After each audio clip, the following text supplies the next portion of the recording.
Tu es plus grand que ça, que l'on dit. Jéhovah, tu es plus grand que ça, que l'on dit. Tu es plus grand que ça, que l'on dit. Tu es plus grand que ça, que l'on dit. Tu es excellent.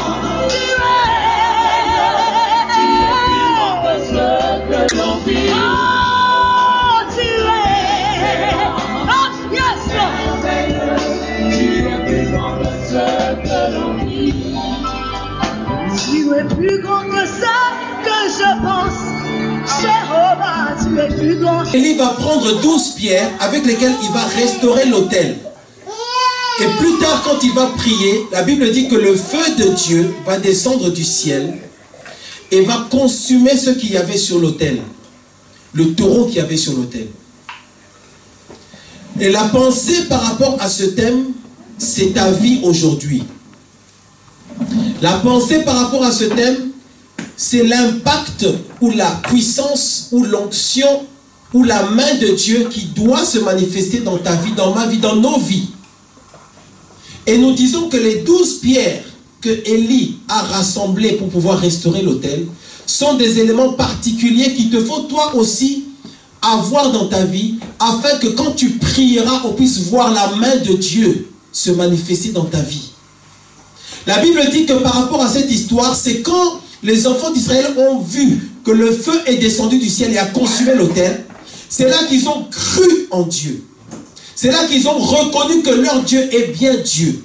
Et bien toi aussi, mon frère, ma soeur, dans ta vie, si nous voulons être honnêtes, nous devons bien comprendre, nous avons besoin de la grâce de Dieu pour que quand nous allons prier pour certains sujets, la main de Dieu puisse se manifester puissamment.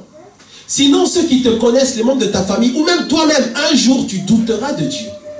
Donc, nous voyons le danger qu'il y a quand dans nos vies, on ne voit pas la puissance de Dieu se manifester. Parce que nous crions, nous chantons que notre Dieu est tout puissant, El Shaddai, tout ça, c'est bien. Mais nous devons être honnêtes. Est-ce que dans ta vie aujourd'hui, tu expérimentes la puissance de Dieu? Oui ou non? Est-ce qu'aujourd'hui, quand tu pries pour un sujet, que ce soit dès que tu pries ou plus tard, est-ce que tu finis par voir vraiment le feu de Dieu descendre du ciel? Le principe du feu qui descend du ciel, c'est le principe de la manifestation de la puissance de Dieu. C'est-à-dire, quand tu as prié pour un sujet, Dieu vient mettre sa main sur le sujet dont il s'agit. Amen. Et donc, nous allons donc parcourir 12 pierres, ces 12 pierres-là, qui sont des fondements à avoir dans ta vie, si tu veux voir la main de Dieu se manifester dans ta vie. Si tu veux être honnête, nous avons vu la première fois que la première pierre, c'est la méditation de la parole de Dieu. La Bible dit que Dieu soutient toutes choses par la puissance de sa parole. Donc tu dois être un homme, une femme qui médite la parole de Dieu, qui littéralement, entre guillemets, qui mange la parole de Dieu. Il faut que la parole de Dieu soit en toi, parce que la puissance est dans la parole. Tout ce que Dieu fait sera en fonction de ce que lui-même avait déjà dit. Amen. Le deuxième point, nous avons dit que c'est la prière. Tu dois être un homme, une femme de prière. Bien-aimé dans le Seigneur, on n'a pas encore assez prié. D'ailleurs, on ne priera jamais assez, mais franchement, au niveau où on est là, on n'a pas encore prié. Nous devons être des hommes et des femmes de prière. Si bien que la Bible dit, ma maison sera appelée. Dieu dit, ma maison sera appelée une maison de prière. Amen. Nous devons respirer la prière, avoir une vie de prière intense. Et si tu n'accomplis pas ces 12 points dans ta vie, un jour tu risques de dire que Dieu ment. Un jour tu risques de dire que ce que Dieu a dit n'est pas vrai. Or Dieu ne ment pas. S'il y a un défaut, ça vient forcément de toi. S'il y a un défaut, ça vient forcément de nous. Est-ce que nous faisons ce qu'il faut?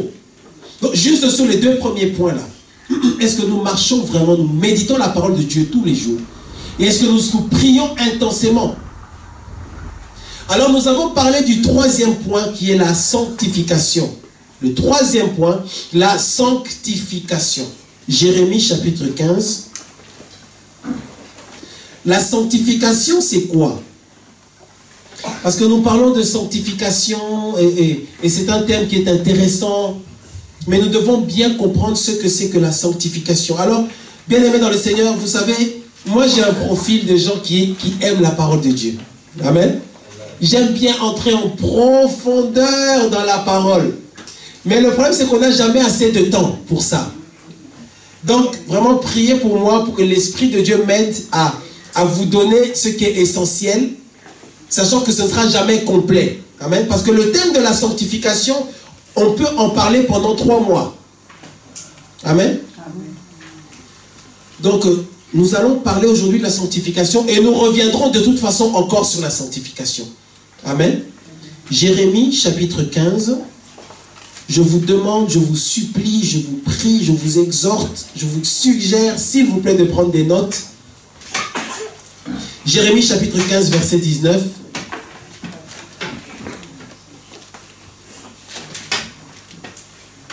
C'est pourquoi ainsi parle l'Éternel. Si tu te rattaches à moi, je te répondrai. Et tu te tiendras devant moi. Si tu sépares ce qui est précieux de ce qui est vil, tu seras comme ma bouche. Je m'arrête là. Si tu sépares ce qui est précieux de ce qui est vil, si tu arrives dans ta vie à faire la séparation entre ce que toi tu veux et ce que Dieu veut. Si dans ta vie tu arrives à faire la séparation entre ce que Satan veut et ce que Dieu veut. Si dans ta vie tu arrives à faire la séparation à ce vers quoi le monde veut t'amener et ce vers quoi Dieu veut t'amener, c'est là que tu verras la main de Dieu sur ta vie. Amen. Hébreux chapitre 12. Hébreux chapitre 12 verset 14. Recherchez la paix avec tous et la sanctification sans laquelle personne ne verra le Seigneur. Amen. Donc dans ce passage, on nous dit recherchez la sanctification. Bien-aimés dans le Seigneur, la sanctification, c'est quoi? La sanctification, c'est se séparer du diable et se rapprocher de Dieu. La sanctification, c'est sortir du monde des ténèbres et entrer dans le royaume de Dieu. La sanctification, c'est sortir de l'impureté et entrer dans la pureté de Dieu. La sanctification, c'est sortir des ténèbres et entrer dans la lumière. La sanctification, c'est de sortir de l'influence du diable et de dépendre maintenant du Saint-Esprit. Donc, dans la sanctification, il y a beaucoup de choses parce que la sanctification implique une idée de séparation, une idée de transformation. La sanctification, c'est le processus par lequel ce qui n'est pas saint devient saint. Donc, il y a bien une idée de purification, de filtrage. On enlève les déchets, on enlève ce qui constitue un mélange afin d'obtenir une seule substance. On enlève les impuretés afin que tout devienne pur. Amen. 1 Thessaloniciens, chapitre 5. Est-ce que tu aimes la parole de Dieu? Est-ce que tu aimes la parole de Dieu? 1 Thessaloniciens, chapitre 5, verset 23. Que le Dieu de paix vous sanctifie lui-même tout entier et que tout votre être, esprit, âme et le corps soient conservés irrépréhensibles lors de l'avènement de notre Seigneur Jésus-Christ. Amen. Je reprends ce verset parce qu'il est important pour notre enseignement aujourd'hui. 1 Thessaloniciens chapitre 5 verset 23. Que le Dieu de paix vous sanctifie lui-même tout entier. Donc il dit que nous devons être sanctifiés totalement. Et que tout votre être, tout ton être, tout votre être, esprit, âme et corps, soit conservé irrépréhensible lors de l'avènement de notre Seigneur Jésus-Christ. Amen. Amen. On nous parle de l'esprit, de l'âme et du corps. Et donc, bien aimé dans le Seigneur, tu dois bien savoir que la sanctification dont nous parlons, elle concerne ton corps, elle concerne ton âme et elle concerne ton esprit. Amen. Amen. Donc, il y a 3 types de sanctification ou 3 niveaux de sanctification ou 3 dimensions de sanctification. 3. La première sanctification, c'est la sanctification qui concerne ton esprit. Amen. Le premier niveau de sanctification, c'est la sanctification de ton esprit. Et la sanctification de l'esprit, on appelle ça aussi la sanctification positionnelle. La sanctification positionnelle. C'est-à-dire que c'est la sanctification par rapport à ta position spirituelle, ta position en Dieu. Tu es sanctifié. Ce premier niveau de sanctification-là concerne la conversion. Le moment où tu acceptes Jésus-Christ comme Seigneur et Sauveur, le moment où tu reçois Jésus dans ta vie, tu es sanctifié dans ton esprit. Ton esprit est automatiquement régénéré. Ton esprit maintenant devient connecté au Saint-Esprit de Dieu. C'est le premier niveau de sanctification, c'est la sanctification positionnelle. Donc, c'est la sanctification par laquelle tu deviens saint. C'est en parlant de cette sanctification-là que l'on dit que nous sommes l'assemblée des saints. Et est-ce que tu sais que tel que tu es saint? Dis un peu, je suis saint, je suis sainte. Dis un peu avec plus de conviction. Il y en a qui n'ont pas la conviction. Si tu as reçu Jésus-Christ de Nazareth comme ton Seigneur et ton Sauveur, tu es sanctifié, tu es saint. De la sanctification positionnelle. La sanctification positionnelle, c'est la sanctification par rapport à ta position spirituelle. Tu ne fais plus partie du royaume du diable, tu as été transféré dans le royaume de Dieu. Ta position spirituelle a changé. Amen. En général, il n'y a pas beaucoup de problèmes avec ce niveau de sanctification-là. Parce qu'il suffit de croire. Car Dieu a tant aimé le monde qu'il a donné son Fils unique afin que quiconque croit en lui. Donc ce niveau de sanctification-là, je dirais qu'il est entre guillemets facile. Tu dois croire que Jésus est Seigneur et tu es sanctifié. Tu demandes pardon, c'est la repentance. Celui qui vient demander pardon, c'est facile pour lui. C'est difficile pour celui qui pardonne. Mais nous sommes ceux qui avons péché. Nous venons seulement dire Seigneur, aie pitié de nous. Amen. Alors, cette sanctification-là, c'est un cadeau qui vient du ciel. Nous y avons accès par la foi. Nous devons simplement croire. Dans ce niveau de sanctification-là, pour ceux qui prennent des notes, c'est Dieu qui est venu vers nous. Amen. Dieu a tant aimé le monde que Dieu a pris l'initiative lui-même de venir vers nous. C'est un cadeau. Amen. Et c'est ça la conversion. Regardons aussi 1 Corinthiens chapitre 1 verset 2. 1 Corinthiens chapitre 1 verset 2. Nous parlons du premier niveau de sanctification. Nous parlons de la sanctification positionnelle. La sanctification de l'esprit. La sanctification positionnelle, c'est la sanctification de l'esprit. Alors ce moment, c'est un moment très important que l'Esprit de Dieu vraiment puisse permettre que tu sois concentré. Parce que si tu as compris ça, tu pourras maintenant comprendre qu'est-ce que la sanctification et comment ça marche. Quels sont les mécanismes. Amen. Parce qu'il y a des gens qui essaient de se sanctifier en marchant dans la crainte de Dieu par leur propre force. Mais c'est impossible de faire ça. Ça devient du légalisme, ça devient de la discipline. Et ça n'apporte rien. Mais la sanctification doit dépendre de cette sanctification-là. La sanctification positionnelle, c'est le premier niveau indispensable à tous les autres niveaux de sanctification. Si tu n'as pas reçu Christ comme ton Seigneur et Sauveur, tu ne pourras pas après vivre une vie de sanctification. Et si tu essaies de vivre une vie de soi-disant sanctification sans avoir reçu Christ au niveau de du premier niveau de sanctification, tu es dans le légalisme. Tu es dans la religion. Amen. 1 Corinthiens chapitre 1, je prendrai les versets 1 et verset 2.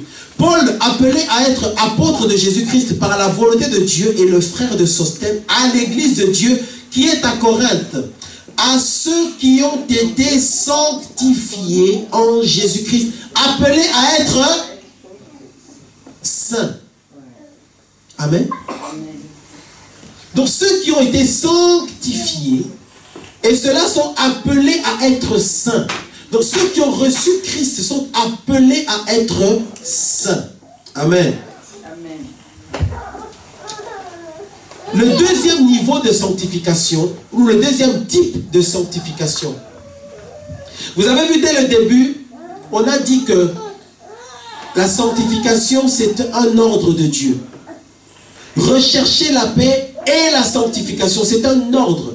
Donc, bien aimé dans le Seigneur, tu dois savoir, la sanctification implique un effort de ta part. Le premier niveau de sanctification, l'homme n'a pas grand-chose à faire. Il doit simplement croire. Mais dans le deuxième niveau de sanctification, il y a un effort qu'il faut faire. C'est à l'homme maintenant de travailler. Il y a un effort qui est fait. Et nous devons bien savoir que Dieu a sa volonté. Dieu sait ce qu'il veut. Et la volonté de Dieu, c'est que nous puissions vivre dans la sanctification. Il y a des choses qui sont prioritaires, essentielles, qui sont principales. Il y a des choses qui sont secondaires. Mais ce qui est principal, c'est la sanctification. C'est pourquoi la Bible dit, ce que Dieu veut, c'est la sanctification. Toutes les autres choses là, elles viendront après.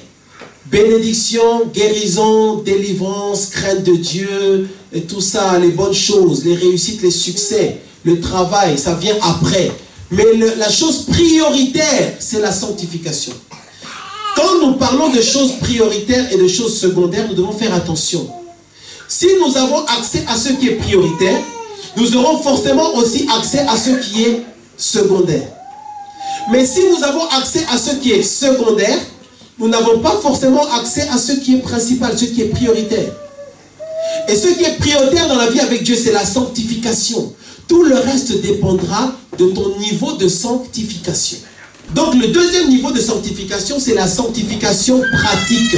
La sanctification pratique ou bien la sanctification expérimentale. C'est la vie maintenant de tous les jours. C'est ce que tu vis tous les jours. C'est tes attitudes, ton comportement, la vie de tous les jours. C'est ça la sanctification pratique. Amen. Et la sanctification pratique, c'est la sanctification qui intervient au niveau de l'âme. Dans la sanctification positionnelle, c'est ton esprit. La sanctification pratique, c'est ton âme. C'est tes émotions, tes pensées, tes choix, tes décisions, tes sentiments. C'est ton âme, ce que tu fais tous les jours. Ta manière de marcher tous les jours. C'est ça la sanctification de l'âme. Amen. Éphésiens, chapitre 5. Éphésiens, chapitre 5.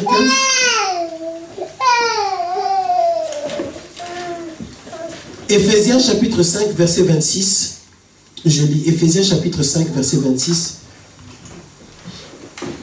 Je prendrai à partir du verset 25. Marie, aimez vos femmes comme Christ a aimé l'Église, et c'est lui-même. Et s'est livré lui-même pour elle, afin de la sanctifier par la parole, après l'avoir purifiée par le baptême d'eau. Donc ce niveau de sanctification-là, c'est le niveau où on est sanctifié par la parole de Dieu. Amen.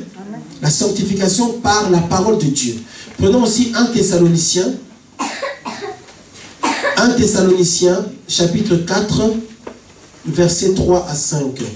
Si vous prenez des notes, vous notez simplement, moi je vais lire. 1 Thessaloniciens, chapitre 4, versets 3 à 5. Ce que Dieu veut, c'est votre sanctification. C'est que vous vous absteniez de l'impudicité, c'est que chacun de vous sache posséder son corps dans la sainteté et l'honnêteté, sans vous livrer à une convoitise passionnée comme font les païens qui ne connaissent pas Dieu.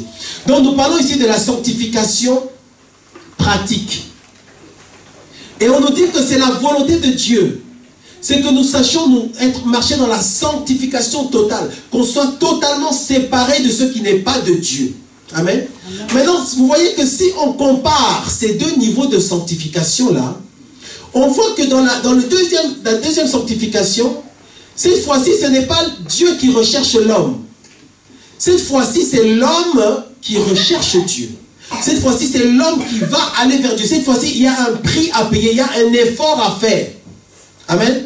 Cette fois-ci, ce n'est plus simplement par la foi, c'est par les œuvres. C'est par ce que tu fais tous les jours.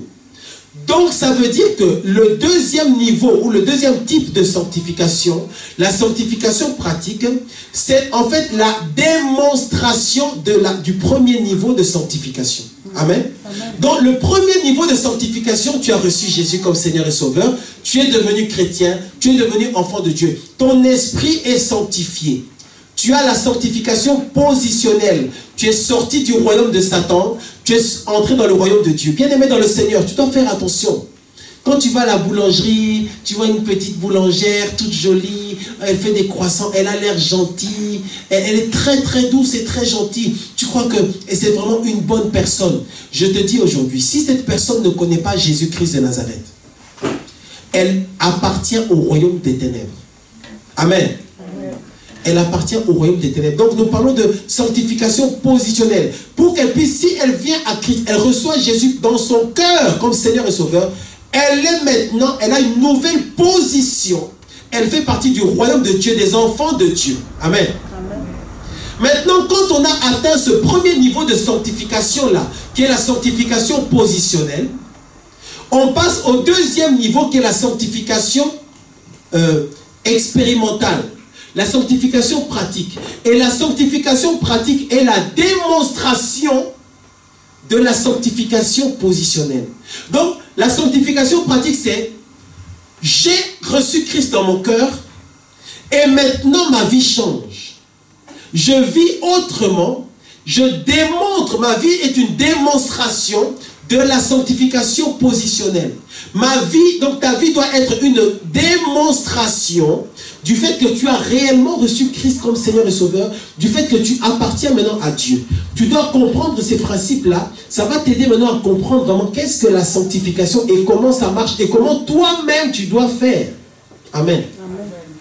Si vous avez des questions, vraiment je vous le dis, vous pouvez m'interrompre à tout moment. Amen. 1 Corinthiens chapitre... Est-ce que vous comprenez ce que j'ai dit? Ok. 1 Corinthiens chapitre 1. 1 Corinthiens chapitre 1. Maintenant, on va voir un verset biblique qui met en évidence ces trois niveaux de sanctification. Amen. On va voir un verset biblique dans lequel on nous parle des trois niveaux de sanctification avant de passer au troisième niveau. 1 Corinthiens chapitre 1. Et je vous le dis déjà, le troisième niveau de sanctification, c'est la sanctification de ton corps. Amen. C'est la sanctification de ton corps, de ta tête, de tes bras, de tes cuisses, de tes ongles. C'est cette sanctification-là. Le troisième niveau de sanctification, c'est la sanctification ultime. C'est la sanctification totale. Donc, premier niveau, sanctification positionnelle. Deuxième niveau, sanctification pratique ou expérimentale. Troisième niveau, c'est la sanctification ultime ou totale ou parfaite.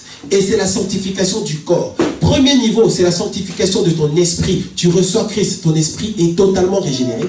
Deuxième niveau, c'est la sanctification de ton âme, la sanctification pratique. Et cette sanctification-là est aussi une sanctification progressive, parce que tu progresses petit à petit au fur et à mesure que tu connais la parole de Dieu, au fur et à mesure que tu pries, au fur et à mesure que tu obéis à la parole de Dieu, tu progresses dans le deuxième niveau de la sanctification. Très souvent, quand on parle de la sanctification, en fait, c'est à ce deuxième niveau de sanctification là dont on parle.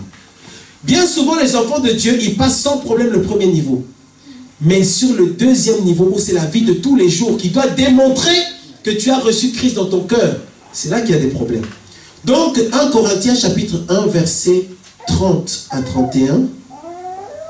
1 Corinthiens chapitre 1, verset 30 à 31. La Bible dit, « Or, c'est par lui que vous êtes en Jésus-Christ, lequel de par Dieu a été fait pour nous sagesse. » Je reprends, verset 30. « Or, c'est par lui que vous êtes en Jésus-Christ, lequel de par Dieu a été fait pour nous sagesse, justice et sanctification et rédemption, afin, comme il est écrit, que celui qui se glorifie dans le Seigneur. » Amen. Amen. Alors, regarde bien ce verset. Christ Jésus a été fait pour nous sagesse, justice. Maintenant, regarde les 3 points. Il a été fait justice et sanctification et rédemption.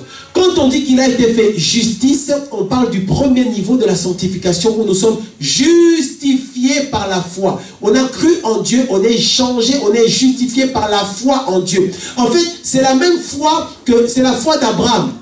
C'est la foi par laquelle Dieu dit que Abraham a été justifié par la foi parce qu'il a cru en Dieu. Eh bien nous, Abraham est notre père et nous suivons le même chemin qu'Abraham. Nous sommes justifiés par la foi en Dieu. Amen. Donc quand on dit ici justice, c'est le premier niveau de sanctification. et sanctification. Donc justice et sanctification. Quand on dit et sanctification, on est maintenant dans le deuxième niveau de sanctification, la sanctification pratique. Et après, on dit, après et sanctification et rédemption. Rédemption. Et là, c'est le corps. Bien-aimé, quand tu viens au Seigneur Jésus-Christ, quand tu reçois Christ, et c'est là qu'on doit vraiment bien comprendre ces choses pour pouvoir expliquer ce que c'est que la sanctification. Amen. Quand tu reçois Christ, ton esprit est totalement sanctifié. Ton âme, deuxième niveau de sanctification, entre dans un processus de sanctification, de nettoyage. On appelle ça le renouvellement de l'intelligence. Ça te prend toute la vie. Mais ton corps ne change pas. Ton corps ne change pas. Si tes orteils vont dans tous les sens, si tes ongles sont bizarres, ça restera comme ça, même si tu as Christ dans ta vie. Donc ton corps, il n'est pas changé, il n'est pas transformé, ton corps.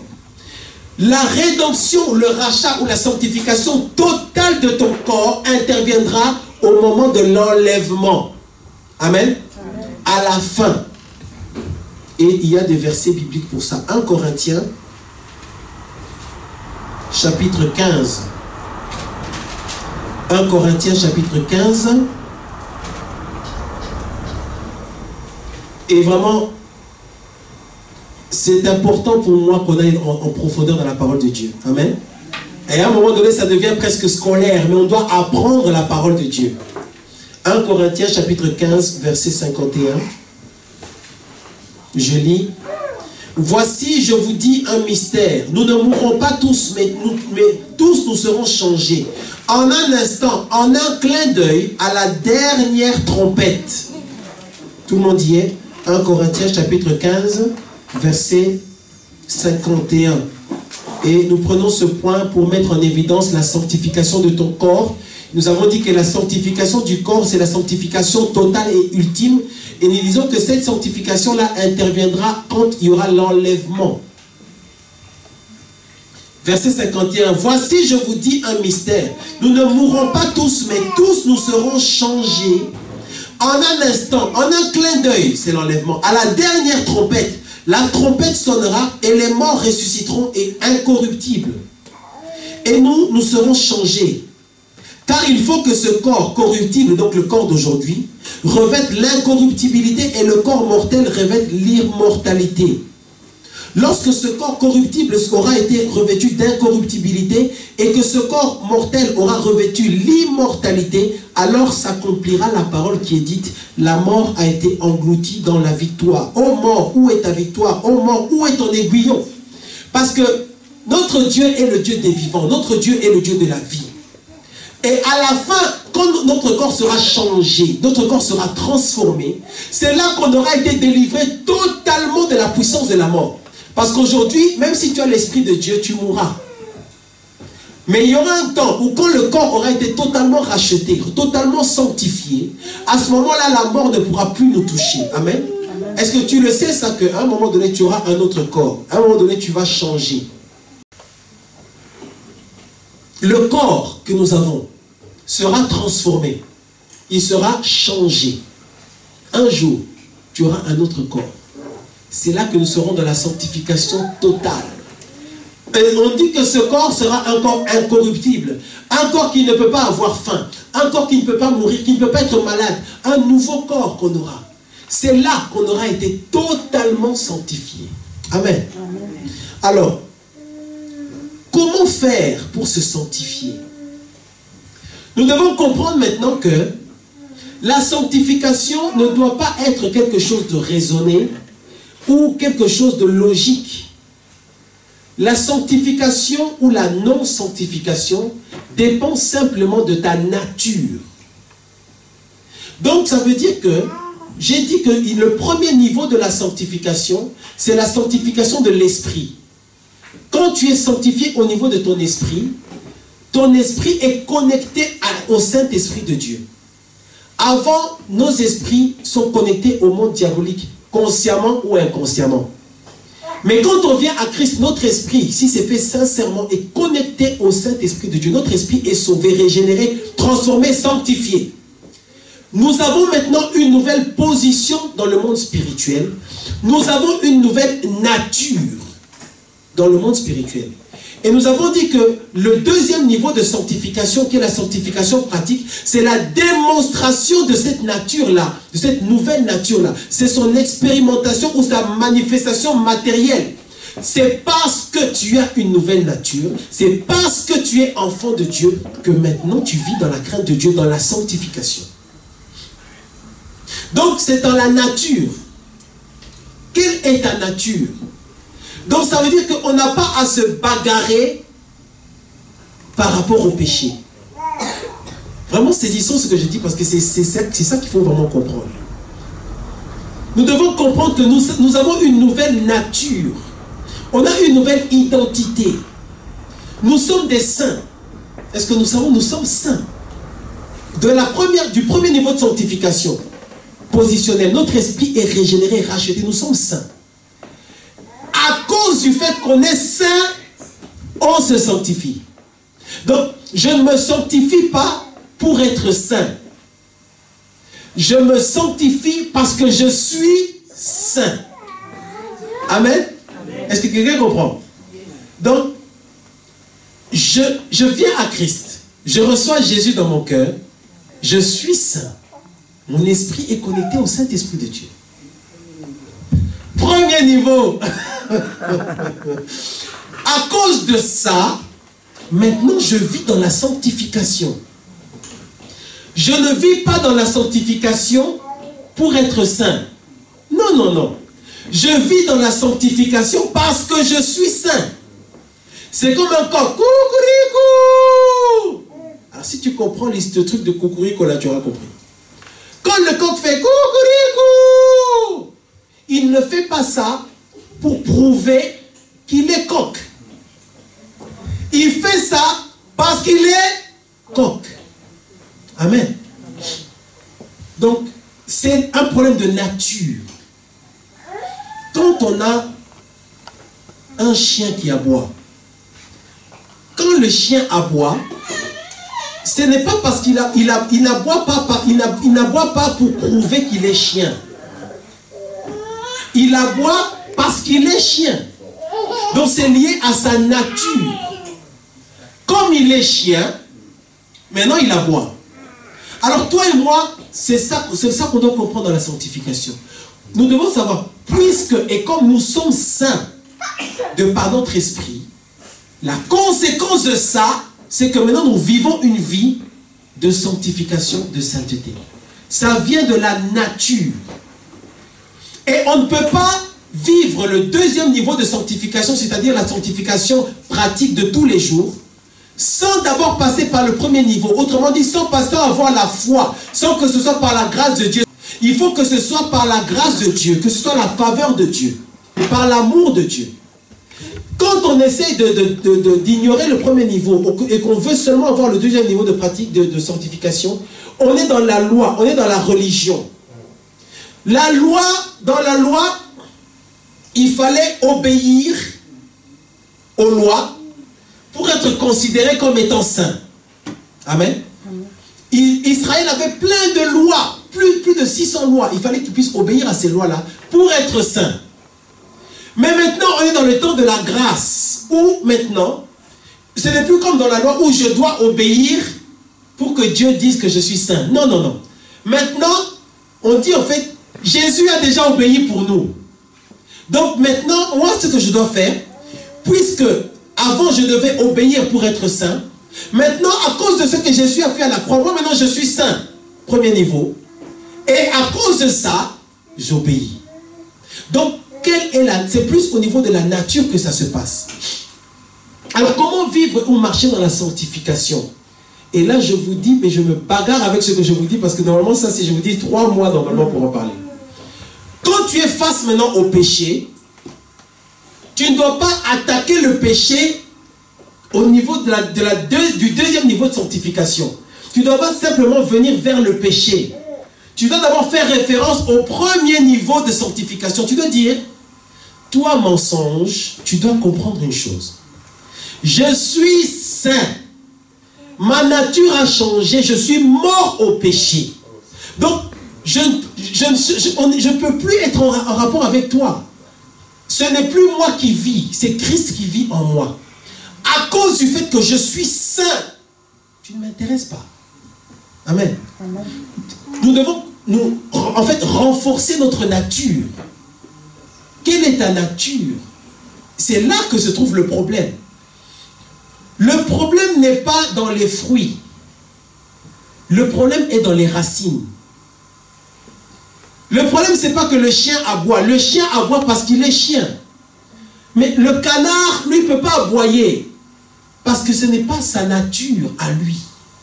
Donc, quand nous allons à gauche ou à droite, ce n'est pas un choix que nous-mêmes, on doit contrôler. Ça vient de notre nature.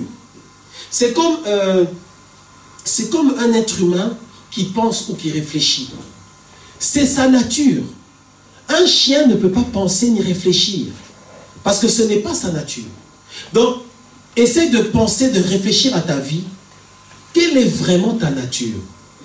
Au niveau de la sanctification positionnelle, au niveau de ta position dans la sanctification, quelle est ta nature?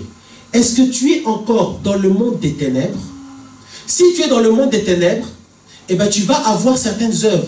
En fait, ta vie est une démonstration de ton identité spirituelle. Ta vie est une démonstration de ta position spirituelle. Ce que tu fais, les fruits, les œuvres, ça me montre quelles sont tes racines. Donc quand nous voyons le monde aimer, les païens aimer le monde et faire tout ce qu'ils font là, c'est parce que leur nature n'a pas encore changé. Ils sont encore totalement dans le monde de Satan. Mais s'ils changent véritablement de nature, à ce moment-là, ils sont sanctifiés sur les deux premiers niveaux. Au niveau de leur position et même dans la vie pratique. Maintenant, c'est vrai que dans la vie, il arrive que le chrétien qui est sanctifié au niveau de la position et qui est sanctifié au niveau de pratique de tous les jours, de la vie, toujours les œuvres de tous les jours, ça arrive qu'il tombe dans le péché. Maintenant, si jamais il tombe dans le péché, à cause de sa nature, qu'est-ce qu'il fait? Il se sent mal à l'aise, il se sent mal. Et il va tout de suite, le plus rapidement possible, se repentir auprès de Dieu. Amen.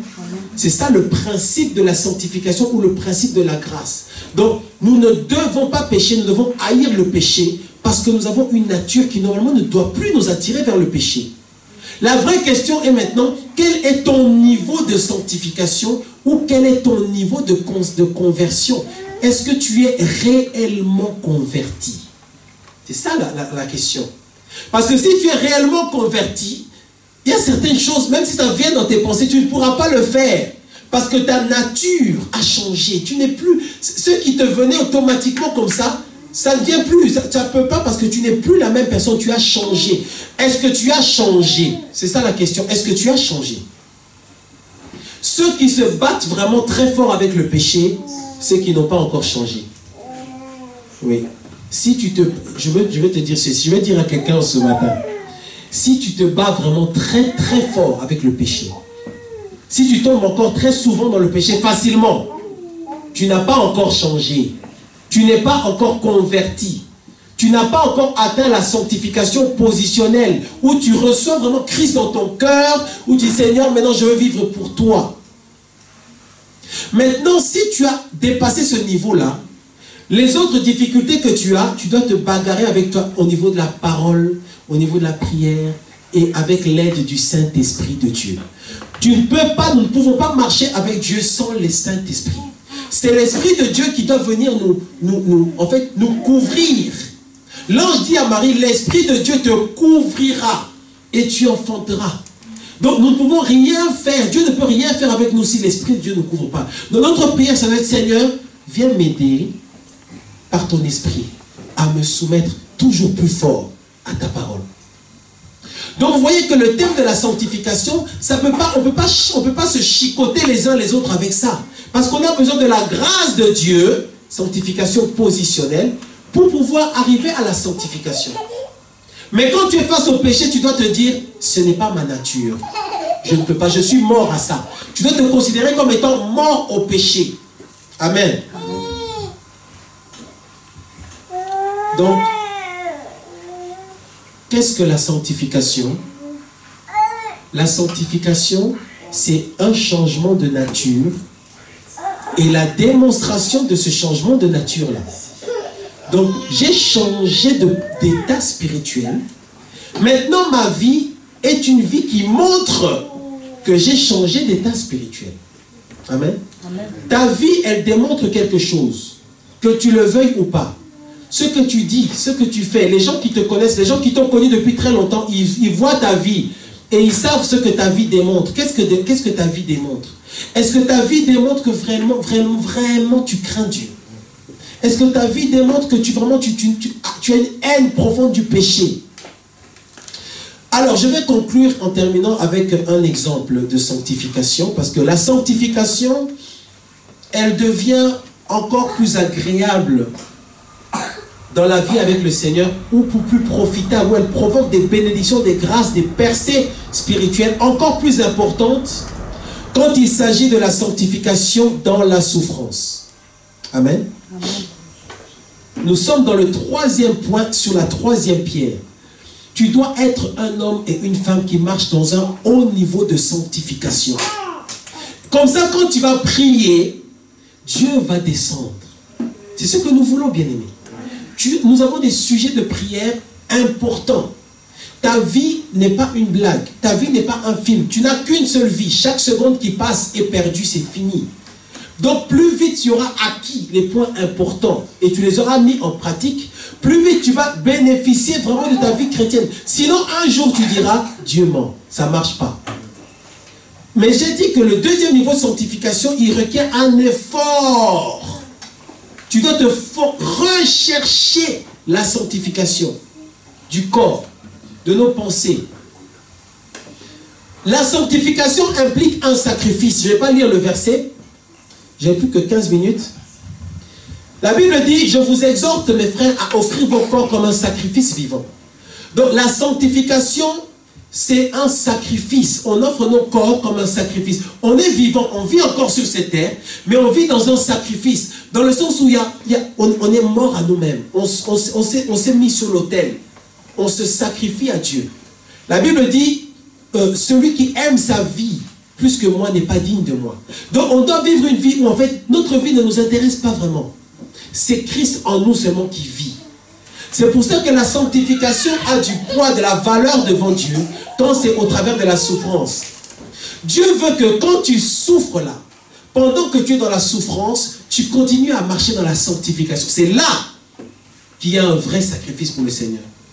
Parce que beaucoup de gens, quand ils sont dans la souffrance, dans les difficultés, ils abandonnent le Seigneur. Ils ne peuvent plus obéir. Mais le haut niveau de sanctification, c'est celui qui, bien que dans la souffrance, marche avec Dieu. N'est-ce pas ce que Jésus a fait à la croix? Dans la souffrance, mais dans l'obéissance totale. C'est là que Dieu nous attend. C'est là que quand tu vas prier, Satan ne peut pas aller dire à Dieu, oui, mais ne lui donne pas, il te demande ça juste pour que tu lui fasses plaisir. Lui, il veut absolument, c'est un enfant gâté. Non. Parce que tu as démontré dans ta vie avec Dieu que tu peux marcher avec Dieu dans l'abondance, mais que tu peux aussi réellement marcher avec Dieu dans la souffrance. Un chien est un chien. Qu'il pleuve ou qu'il neige, qu'il fasse jour ou qu'il fasse nuit. C'est un chien. C'est sa nature. Donc, si notre nature change, vous verrez que notre nature maintenant ne dépendra pas de la température, de la lumière ou des ténèbres, si c'est le matin, si c'est la nuit. Tu es sanctifié à toute heure de la journée.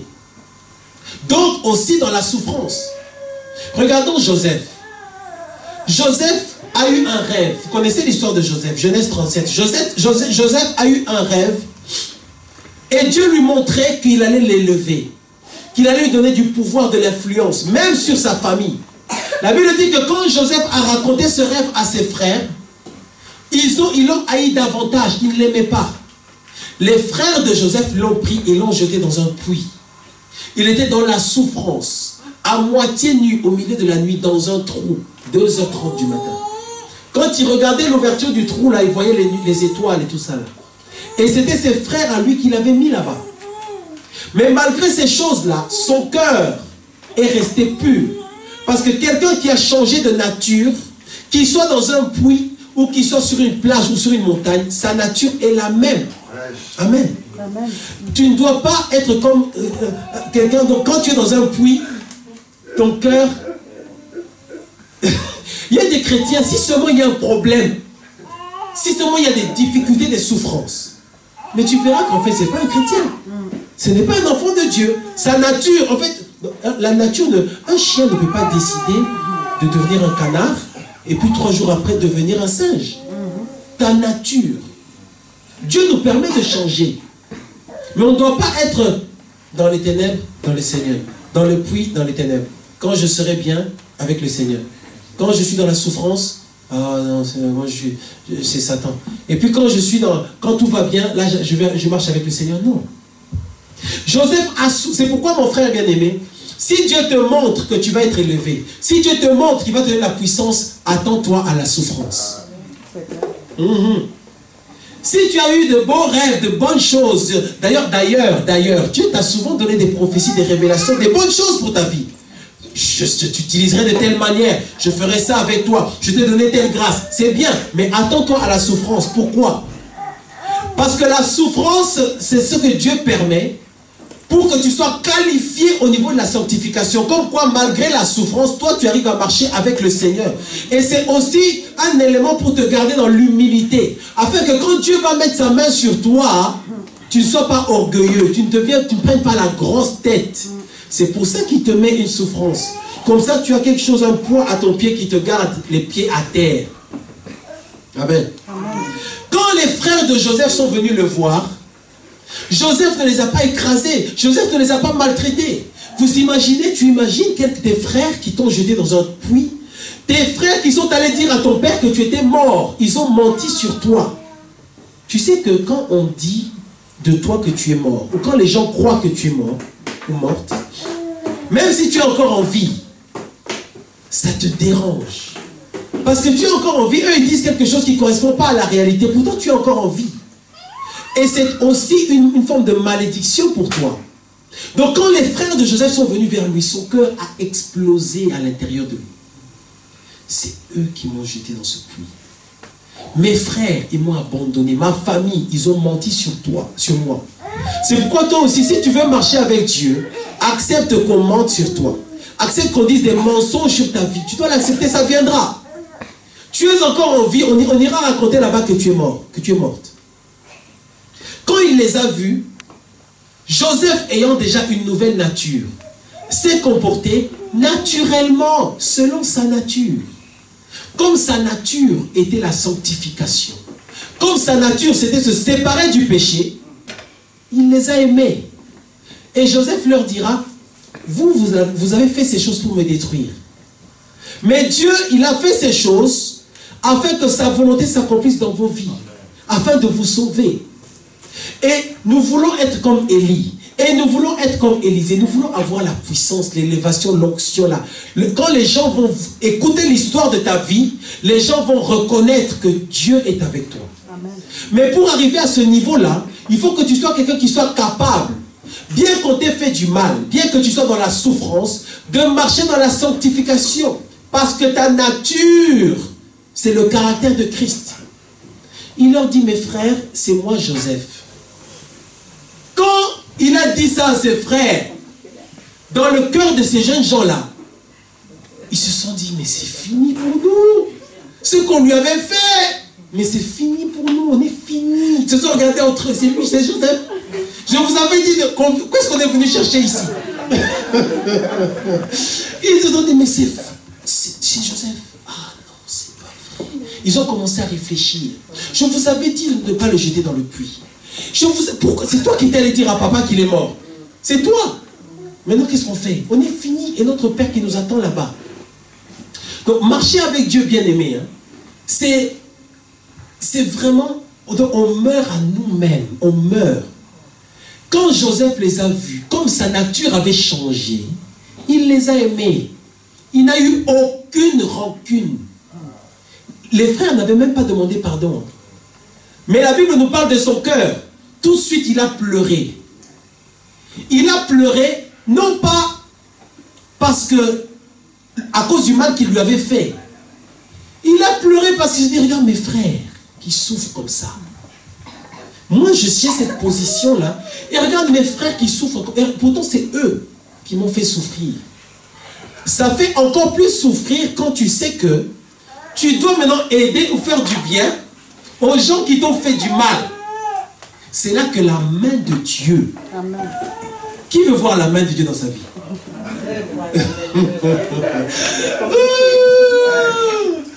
Moi, bien aimé, la vie avec Dieu là, c'est une folie. Amen. Mais on veut la main de Dieu, l'onction. Oh Seigneur, je veux quand je prie que... C'est bien.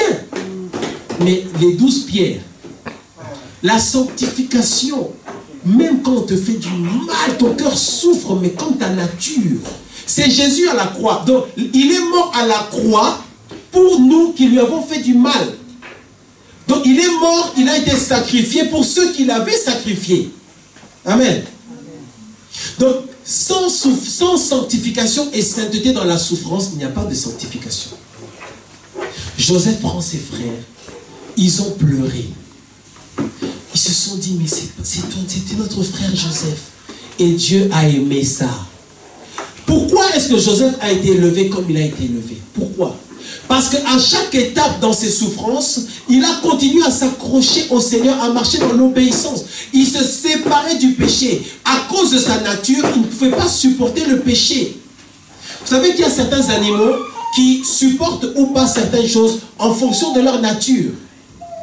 On sait que tel animal, si on le met dans l'eau, il va mourir. Mais on sait que tel animal, que tu le mets dans l'eau ou sur terre, il s'en sortira. Parce que c'est sa nature. Nous qui avons la nature de Dieu, il faut qu'on soit, que ce soit dans l'huile bouillante ou dans une fournaise, malgré ça, on reste collé et serré avec le Seigneur. Amen. Joseph a donc été élevé. Alors, quand Joseph a été élevé, c'est parce qu'il a dû pardonner à ses frères. Et ça s'est fait automatiquement parce que sa nature avait changé. Je ne sais pas si vous imaginez l'effort que qu'il a dû faire. Est-ce que vous imaginez? Qui a des frères et sœurs? Bon, imagine tes frères et sœurs. Un jour, tu leur racontes ton rêve. Un beau rêve. Où tu te vois devant des multitudes, une grande foule de gens. Et dans cette foule, il n'y a que des présidents, des hommes très riches. Et ils disent Amen, gloire à Dieu. Et toi, tu pries pour eux, il y a des miracles, des grandes choses. Et tu vois que tu es habillé, tu es très élégant, Dieu t'a béni. Tu viens raconter ça à tes frères et sœurs. Et quand tu tournes le dos et tu dis, regarde-moi ça. Il croit que lui, là, donc lui, nous, on n'était pas dans son rêve, quoi. Donc lui, il aura tout, nous, on sera une fois, deux fois, trois fois. Dans leur cœur, ça commence à créer quelque chose. Et un jour, ils font un complot pour qu'on te prenne ici, qu'on aille te vendre comme esclave en Haïti. Tes frères, hein, tu sais que c'est eux. Tes frères et sœurs. Et tu souffres là-bas. On vient, on t'achète. Tu es acheté comme un esclave, un domestique, un esclave. Tu deviens une esclave. Tu travailles chez quelqu'un qui s'appelle Potiphar en tant que domestique. Quand tu étais dans la maison de ton père t'aimait, il t'avait acheté de beaux vêtements. Tu avais de beaux rêves. Mais à cause de ce que tes frères t'ont fait, tu es devenu une esclave, un esclave. Et tu souffres. Mais malgré ça, la main de Dieu est sur toi parce que tu es dans l'obéissance. Quand la femme de Potiphar vient chercher Joseph, Joseph fuit, il laisse même son vêtement parce qu'il est séparé du péché, parce qu'il est dans la sanctification. Ce n'est pas sa nature. Il n'aime pas la saleté. Sa nature n'aime pas le péché. Même s'il est dans l'esclavage, même s'il est domestique, même si ça fait 5 ans qu'il est un esclave quelque part chez Potiphar là-bas. Il ne pouvait pas supporter le péché. À cause de ça, d'ailleurs, il se retrouve encore en prison. Et malgré ça, Dieu est assis sur son trône. Dieu est juste, Dieu est bon, Dieu regarde. Tu dois savoir, même quand tu es dans la souffrance là, Dieu est quand même ton Dieu. Amen. Tu dois savoir, même quand tu es dans la souffrance, Dieu te regarde. Dieu te voit bien tout ce que tu fais. Dieu t'observe. C'est en fonction de ce que toi tu fais aussi que Dieu va intervenir tôt ou tard. C'est en fonction du fait d'être capable de marcher avec Dieu dans la souffrance. C'est là que Dieu va mettre sa main. Et maintenant, tes frères t'ont vendu comme ça. Et puis un jour, Dieu fait grâce. Dieu te bénit. Tu as une position élevée dans la société. Très élevée dans la société.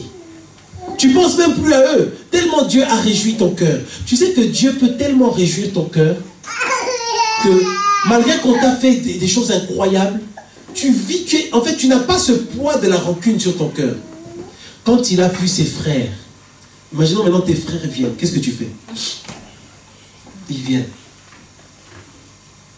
Ah oui, maman Thérèse, c'est nous. On est venus parce qu'on est en difficulté. On a vu que toi, tu peux nous aider. Mais ils ne savent pas que c'est toi.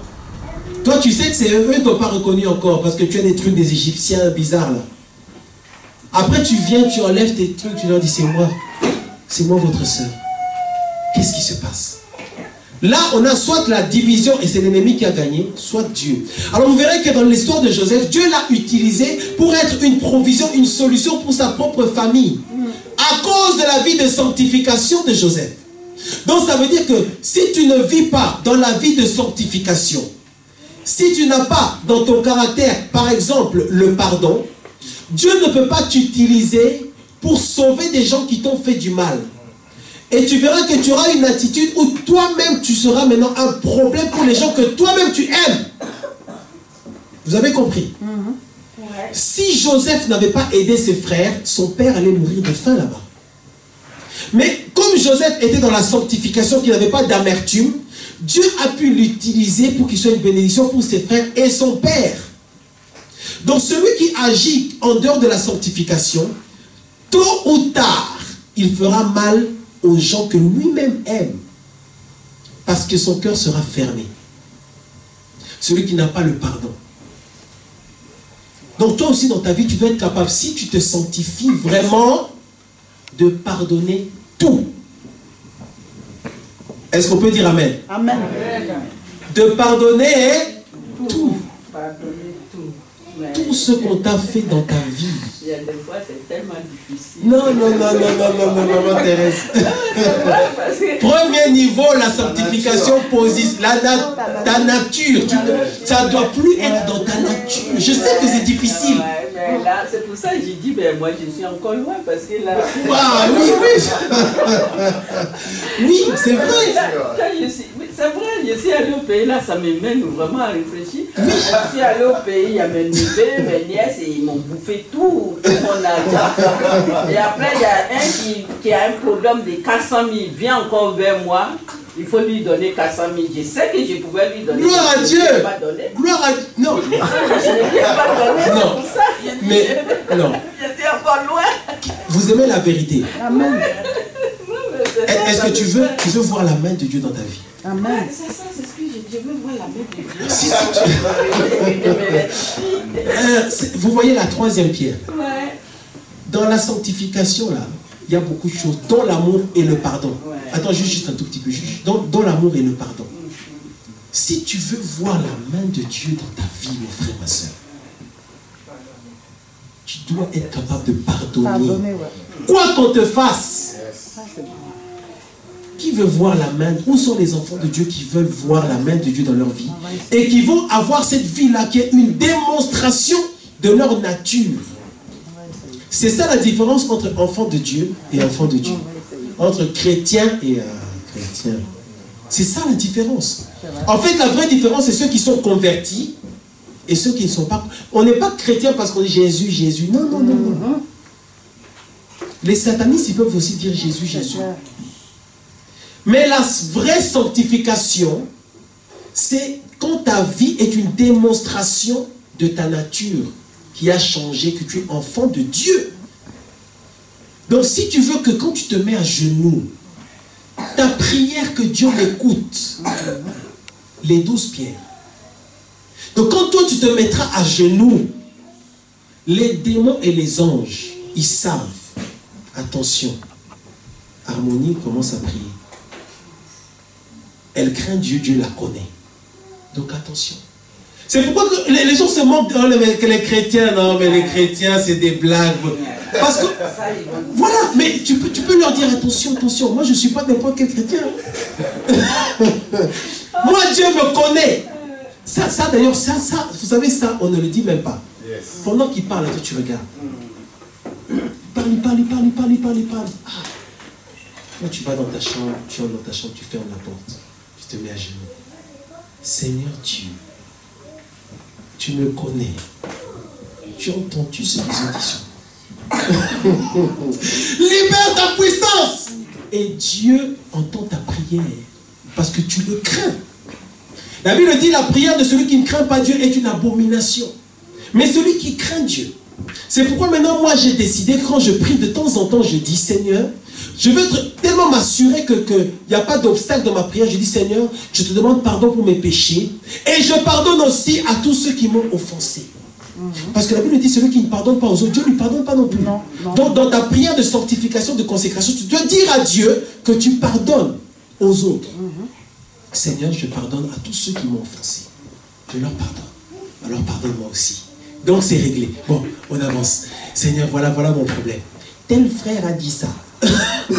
Qu'est-ce que toi tu dis? Nous accusons. Oui, je vais. Donc toi tu parles, je regarde. Ok, je vais aller dire à Dieu. Je vais le dire à papa. Toi tu ne crois pas. En fait, tu ne sais pas qui est mon père. Alors moi je ne te réponds pas. Mon père te répondra. Tôt ou tard. Donc la vraie sanctification, bien-aimée, c'est ça le problème dont tu parles, maman Thérèse, c'est ça le problème des hommes. C'est, est-ce que je fais ce que je sens, ce que je veux, ou est-ce que je fais ce que Dieu veut? C'est pourquoi la sanctification, c'est quoi? C'est ne pas faire ce qu'on veut, faire ce que Dieu veut. Totalement. C'est pourquoi souvent, bien souvent, les enfants de Dieu sont souvent des faux païens. Ils ne sont pas encore vraiment de vrais enfants de Dieu. Un enfant de Dieu pardonne. La Bible dit l'amour supporte tout, comprend tout, excuse tout, pardonne tout. Ne soupçonne pas le mal. Ne s'irrite pas, ne cherche pas son intérêt, ne s'enfle pas d'orgueil. La vraie sanctification, c'est ça, bien-aimé. Amen. Amen. Ouais.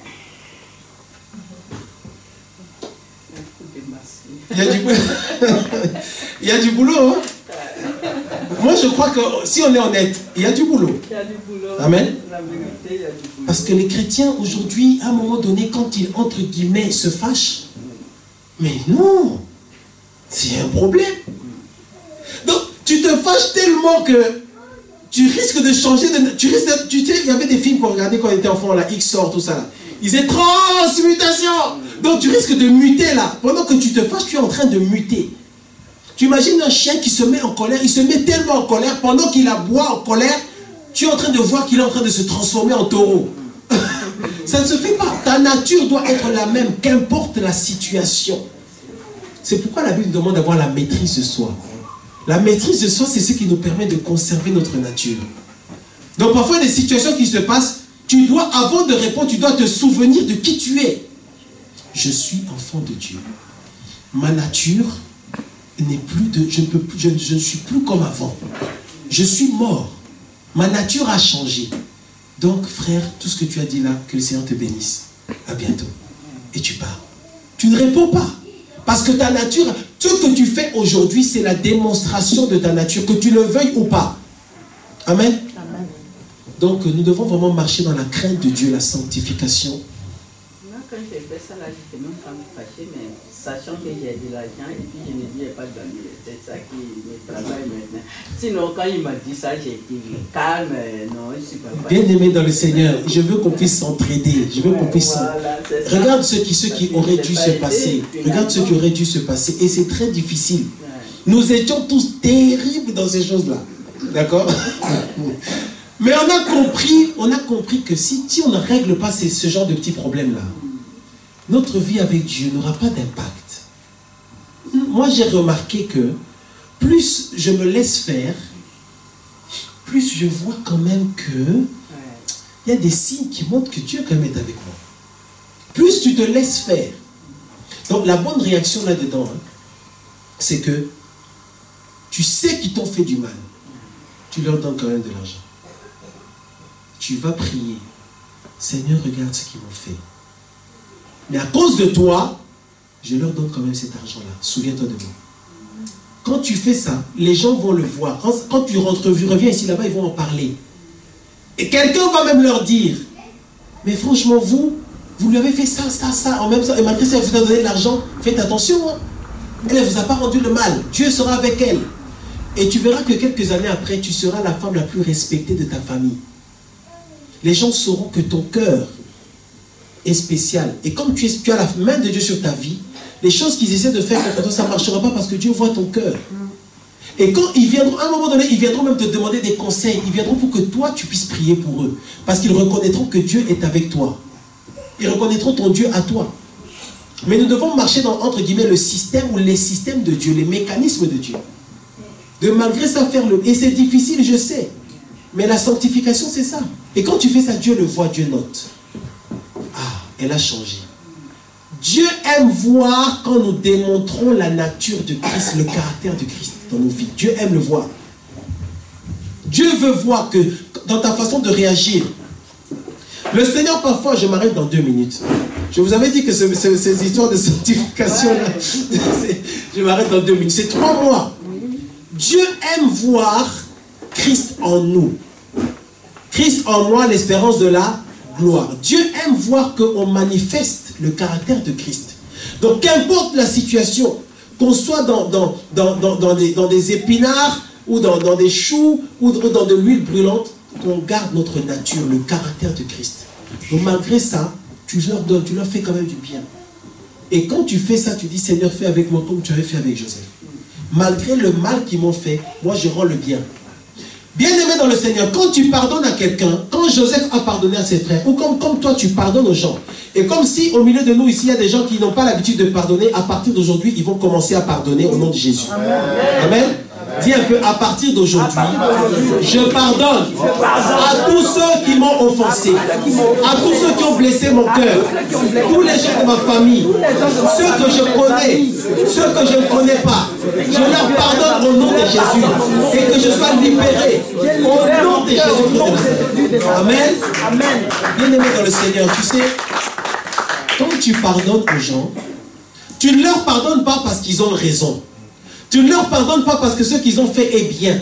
Tu ne leur pardonnes pas parce que ce qu'ils ont fait est juste. Tu leur pardonnes parce que tu sais que quand tu fais ça, tu te positionnes pour la bénédiction de Dieu. Donc quand tu pardonnes aux autres, c'est un service que tu te rends à toi-même. Amen. C'est ça qui doit nous motiver à craindre Dieu. Quand nous nous sanctifions et nous maintenons dans la sanctification, il y a 2 conséquences. La première conséquence, on va voir la main de Dieu se manifester dans nos vies.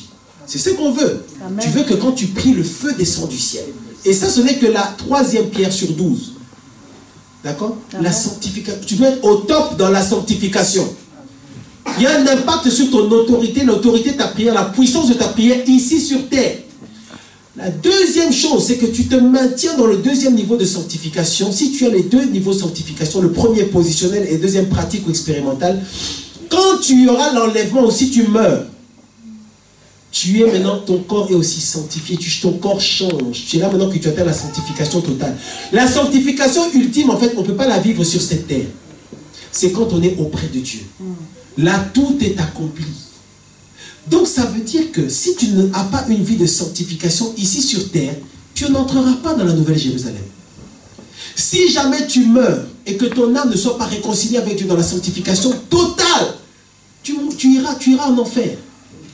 Amen. Amen. Vous voyez pourquoi c'est un thème sur lequel il faudra qu'on revienne encore et encore pour apprendre en profondeur et aussi pour se rappeler, pour se souvenir, parce que nous parfois on a tendance à oublier certaines choses. Je vous ai dit, pour le Seigneur, il y a des choses qui sont essentielles et il y a des choses qui sont secondaires. Amen. Amen. Je crois vraiment que Dieu parle à quelqu'un ce matin. Je crois que Dieu parle à quelqu'un ce matin. Je crois. Il y a des choses qui sont essentielles, principales, et il y a des choses qui sont secondaires. La sanctification, c'est le principal, c'est ta nature. Notre nature, nous avons été sanctifiés, changés. On a subi une intervention chirurgicale de l'esprit, de l'âme. On est changé. En fait, dans la sanctification, ton esprit a déjà été sanctifié totalement. Ton âme, ton intelligence est en train d'être sanctifiée. Ce que tu vis ici sur la terre, les enseignements, les prédications, la prière, petit à petit, ça te fait avancer plus près de Dieu. Ton niveau de sanctification pratique est en train d'évoluer. Et c'est pour ça qu'on parle de renouvellement de l'intelligence. C'est un processus, la sanctification. Mais il faut aller le plus loin possible. Parce que si tu n'arrives qu'à 50% dans ta sanctification au niveau de ta réalité, de sanctification pratique, tu n'es qu'à 50%. Ça veut dire que les autres 50%, ben, c'est un mélange. Donc il y a maintenant un conflit entre ta nature et tes œuvres. Toi tu dis que tu es chrétien, tu es enfant de Dieu. Mais ce que tu avais dit ce jour-là, c'est pas compatible avec le fait que tu sois enfant de Dieu. Et on devient maintenant, on est comme des chrétiens aliens. On est comme des monstres. Pourquoi? Parce que toi tu dis que tu es enfant de Dieu, mais comment ça se fait que quand je te vois, je vois que tu as 3 têtes? Quand je te vois, je dirais en esprit, ou quand je rêve de toi, pourquoi je te vois toujours avec 3 têtes? C'est qu'il y a un problème, un enfant de Dieu. Pourquoi tu dis que tu es enfant de Dieu, mais pourquoi tu fais ça? Un enfant de Dieu doit ressembler à Dieu. Tout ce que tu fais, tout ce qu'on fait, on doit pouvoir se dire, est-ce que vraiment Christ, ce que je viens de faire là, est-ce que Christ ferait la même chose? Voilà, ça peut nous aider ça. Juste avant de faire quelque chose, tu te dis, je suis en train d'aller voir cette femme ou ce frère, et je sais que on va vivre dans le péché. Est-ce que Christ ferait ça? Est-ce que Jésus-Christ ferait ça? Non. Tu sens que tu t'apprêtes à parler durement. La question c'est, est-ce que Christ ferait ça? Ça doit t'aider à ne pas le faire. Mais ça doit aussi t'aider, une fois que tu l'as fait, malgré que tu ne devrais pas le faire si tu pêches, ça doit t'aider à rapidement demander pardon à Dieu en disant, Seigneur, ce que j'ai fait là, je sais que Jésus, si Jésus s'appelait moi, il n'allait pas faire ça. Donc je te demande pardon. Et je pardonne aussi à tous ceux qui m'ont offensé. Et si c'est sincère, ça fonctionne. Si tu pardonnes aux autres sincèrement, pardonner aux autres c'est important, pourquoi? Là je suis en train d'essayer de m'arrêter. Pardonner aux autres c'est important, pourquoi? C'est important parce que tu es en train de vivre ce que Dieu aussi vit par rapport à toi. Quand toi tu commets des péchés, ça fait souffrir le cœur de Dieu. Et chaque fois que tu demandes pardon à Dieu, Dieu lui te pardonne. Mais maintenant toi aussi quand on te fait des trucs, ah non, toi non. Toi aussi Dieu dit ok, moi je te pardonne, mais toi aussi maintenant il faut que tu sentes là, tu sens ce que ça t'a fait. Mais pardonne-le. Voilà, sinon je ne serai pas avec toi. Amen. Amen. Donc à partir de ce matin, si seulement une seule personne aujourd'hui décide de commencer à vivre, à pardonner toujours, et à pardonner à tous ceux qui lui ont fait du mal dans le passé, je bénis le Seigneur. J'espère que c'est toi, que nous puissions vivre dans la sanctification. Je vais m'arrêter là aujourd'hui, je vais m'arrêter là sur la sanctification. Je pense, par la grâce de Dieu, dimanche prochain, on passera aux autres points. Et je sais qu'on pourrait encore parler de la sanctification encore 10 fois. Mais on reviendra encore sur la sanctification en regardant encore d'une manière différente. Amen. Voilà, est-ce qu'on peut se tenir debout et prier pour terminer?